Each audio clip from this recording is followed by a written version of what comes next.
evening to you, all you cyberpunks and retro nerds.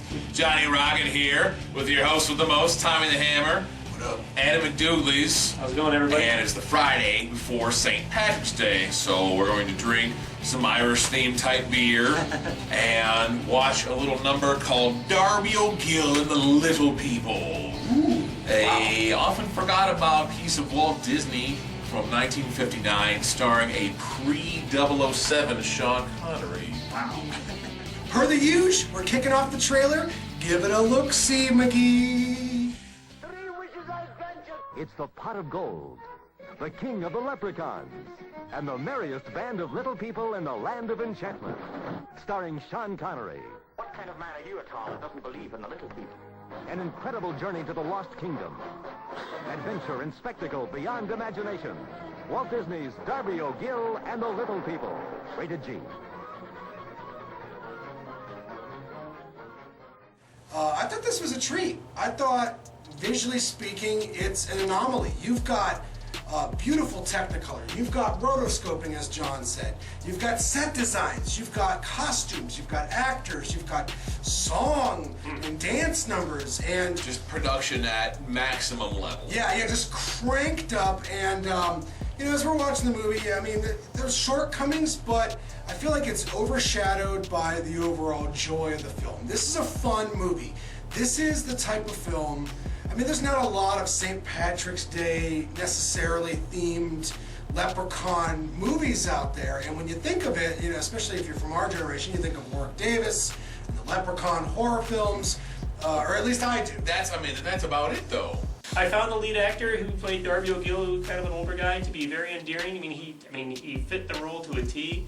Of course, you know, Sean Connery was pretty cool. You know, got the girl as usual, and then had a nice little ass whooping scene in there towards the end. It was cool. I actually had forgotten about this. It was like Bond out of nowhere. Yeah. Like, I didn't know what to expect, you know. And the only thing I was kind of riding on was the Technicolor. I came away with a lot more than that. Yeah. You had the Technicolor. You had everything else, you know. So I think this is a great movie. Let's do star counts now. And for me, Darby O'Gill and the Little People gets a solid 7 out of 10. Rocket? That's fair. That's very fair. I'm gonna give this a 7.5 out of 10. Ooh! Oh yeah.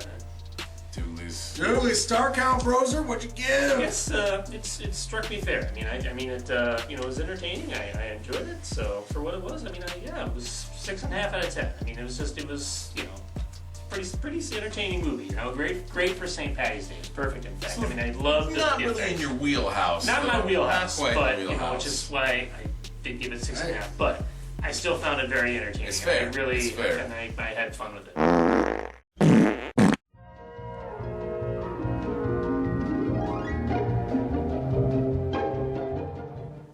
Having said that, I think even the younger generation could totally get into this, you know, as long as they've got a modicum of attention span, because it does kind of, I wouldn't say slow burn, but it's a product of its era. So it takes its time telling you this wonderful story, and it's not cutting any corners. This is a full, fat movie, right? I've said this before about some other features. This gives you all this, there's nothing trimmed here. And it does drag a hair in spots, yes, but it's also trying to tell a whole lot. Like we get so many different snippets of different types of movies. We get that little bit of action at the end. We get a little bit of horror before that. You know, we get a little bit of comedy when they're getting drunk with the horse and everything. Like that whole scene. Like there's a lot going on here. Like they really, I don't know. This is great. They really there's romance, like, and there's bromance, right? Yeah. Well, man and leprechaun romance. Kind of, yeah.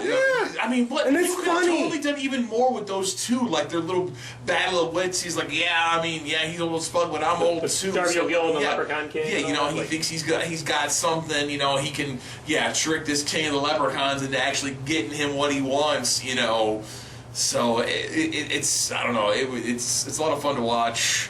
And man, I have to say, if you can, I don't know, maybe view this with a ton of friends, you know, so you can kind of gauge everybody's reaction. Like, hey, let's sit down, let's watch this, and check out, you know, how they were making movies back in the day. Or, hey, you know, you loved old you know, Technicolor, Walt Disney stuff. Okay, maybe you saw like the Black Hole when you were a kid back in the day. You know, you kind of, you know, like that live action Disney thing. You like Bedknobs and Broomsticks or Mary Poppins or Tron. You like that. You know, if you would like that stuff, let's hit the Wayback Machine a little bit further and find yourself Darby O'Gill and the Little People. As everyone knows, rainbows usually have a treasure at the end. Let's follow this one and see if we can find the pot of gold. Ah, there, and I suppose you've come to claim me treasure. Well, we'd like to see the gold first. Faith, and there's better than gold in here, me lad. Well, there's enough Irish in here to shake your shillelagh at, don't you know? Well, if it isn't Johnny Rocket and his good old-fashioned Irish comedy from Walt Disney. Maybe it's the Irish beers we're drinking. Maybe it's the stupidity I've got to me coconut. I believe there's a great lot of that now. Well, see, some great Irish brews we got going on here. Yes. You don't want to talk too much there, do you? This is quickly going off the rails.